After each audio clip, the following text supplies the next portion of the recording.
Edward Gelb, he's up first. What's up, Ed? He says, can you tell me the best way to have a presence in another location? Do I set up a virtual office via a post office address? This example, I would like to have a client presence in Charleston, South Carolina, and the client is in Hilton Head. Thank you. That Ed is talking about. Do it. And, you know, it's funny because we hear saying that the USPS post office box with the street address option doesn't work, but yet I do it all the time. I just did another one again last week for another business that I'm working on, but I did several of them about 3 weeks ago as well. So it still works, guys. What I always mention is, you know, the reason why I say to use the USPS post office boxes is they're the cheapest and they tend to work the best out of all the ones that I've tested. And I've tried UPS, you know, the UPS stores, and those don't work as well. They're also a hell of a lot more expensive. So the trick is to what I recommend if you're going to be using the post office boxes. Number one is you got to use the street address option. It's a PDF. I mean, you can find it online. I've got a link for it, but I'm on my Chromebook, so it's going to be difficult for me to grab. But you can search for it. Just go to Google and search for United States Postal Service or USPS PO Box street address option or something like that. Look through the first few links. You'll find it. It's a PDF. You can download it. Take it to your local PO box or excuse me, post office.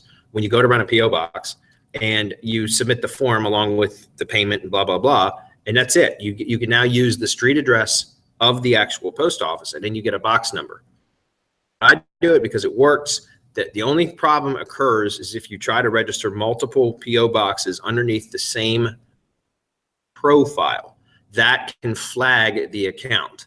And then they can, you know, I've heard of people having their accounts terminated because of that. I haven't experienced that. I have had a single map listing one time that was filtered out, and the message or warning said something about spam. But that was it. I only had that happen one time. And what I did was I just went and opened up created another Google profile, opened up a Google My Business account, registered the same damn address, but it was underneath a different profile, and it worked just fine.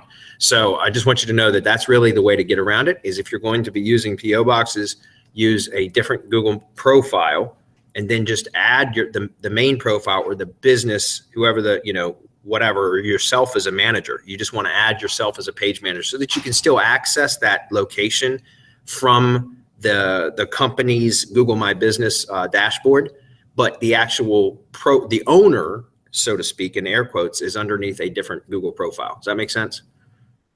But guys, it still works absolutely. Like I said, just split it up. And we always recommend trying to mitigate risk as much as possible. And so that's why we use just different Google accounts for everything.